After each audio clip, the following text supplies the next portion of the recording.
Corporation এবং city কর্পোরেশনের প্রশাসন, মহানগর বিএনপি অঙ্গ সংগঠন ও সিটি কর্পোরেশনের সাবেক কাউন্সিলর, সমস্ত জনগণ, সমস্ত অঙ্গ সংগঠন রাজনৈতিক দল সকলেরই দাবি একটা ছিল, সেটা হচ্ছে নারায়ণগঞ্জকে নিরাপদ নগরী, নয় সংখ্যা নয় ভয়, শহর হবে শান্তি।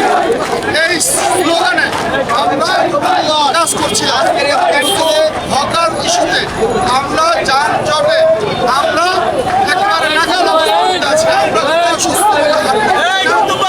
পারছি না, বেরোতে পারছি না। তাই সর্বস্তরের জনগণ নিয়ে আমাদের মাননীয় সিটি কর্পোরেশনের প্রশাসক ও মাননীয় সংসদ নারায়ণগঞ্জ আবুল কালাম, মহানগর বিএনপি এবং নারায়ণগঞ্জের সর্বস্তরের যত রাজনৈতিক দল আছে সকলে আমরা আজকে একটা পতাকা তলে এসেছি।